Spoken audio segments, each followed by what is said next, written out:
convoqué donc, au commissariat suite à des plaintes pour coupure de courant. Alors, une fois de plus, la direction n'a eu aucun scrupule de toute manière à donner les noms. J'attends que la mobilité passe. Il n'a eu aucun scrupule à donner les noms et comme à son habitude, pendant tout le temps du conflit, il n'a fait que de la délation. Alors, je me réjouis, enfin on se réjouit en tout cas, après avoir lancé un appel à 5 h hier soir. Ça a commencé par une alerte d'incendie au Marais, maintenant c'est comme ça qu'on fait nos âgés, comme ça on est tranquille. Et quand je vois le monde qu'il y a ce matin, on peut se réjouir quand même de la participation à ce rassemblement de soutien.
aujourd'hui les conditions de travail et la logique en œuvre de l'entreprise mettent les salariés aujourd'hui en difficulté. Eh bien, aujourd'hui nous répondons nous par l'action, par la solidarité.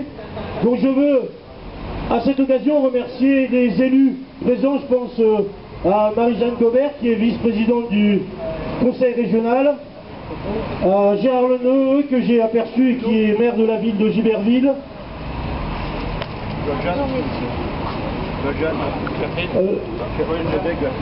Joël Jeanne, bien évidemment la fédération Mine Énergie qui est représentée ici par Catherine Nedelec.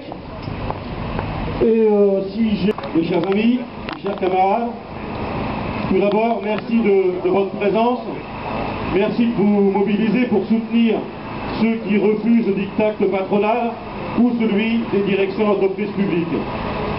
Votre présence à ce rassemblement démontre bien votre attachement aux libertés et plus particulièrement aux libertés syndicales. Vous êtes là, certes, pour exprimer votre colère face aux sanctions que les directions infligent aux militants et aux salariés engagés dans l'action, mais également pour exiger que les revendications soient entendues. De tout temps, les sanctions ont été le seul moyen trouvé par les directions d'entreprise, avec souvent l'œil complice de l'État, et c'est pour ça que nous sommes ici, pour affaiblir le mouvement syndical ou détourner les revendications afin de ne pas y répondre positivement. Dans le même temps, nous en avons conscience, les salariés ont toujours su démontrer leur volonté et leur détermination pour faire aboutir leurs légitimes revendications. À EDF-GDF, plutôt que de prendre en compte les revendications et le mécontentement que génère l'autisme de direction, la mise en œuvre de la politique de privatisation, elles brandissent le bâton, faisant des dirigeants syndicaux et des personnels dans l'action des délinquants pour mieux imposer unilatéralement leur politique antisociale. Cette intimidation, vous ne l'acceptez pas et ensemble, nous ne l'accepterons jamais. En préambule, on a demandé le zéro sanction. Ça c'était clair. On a aussi donc bien expliqué qu'il y avait des possibilités avec entre autres le changement de direction, de repartir sur des bonnes bases et de faire un RAZ sur toutes les sanctions qui ont déjà été prononcées et qu'il n'y en ait pas sur les futures. On a aussi averti que, comment je vais dire, que je lui ai dit qu'effectivement, en fonction des décisions de sanctions qui pourront être prises par la direction, le printemps, c'est peut-être pas grand-chose à côté de ce qui pourrait se passer à l'automne. Au niveau de la distribution, après, au niveau de la production, Jim a bien rappelé la solidarité, parce que même si les entreprises aujourd'hui ont été explosées, la branche, le DFGDF a été explosé en 6 entreprises, Philippe a bien exprimé qu'il y aurait toujours une solidarité dans toutes, en tout cas dans la CGT et dans l'unité de toutes les entreprises du groupe. Donc, comme il le dit à sa manière, si on touche à un distributeur, c'est la famille, et derrière, il y aura la production, le transport, etc.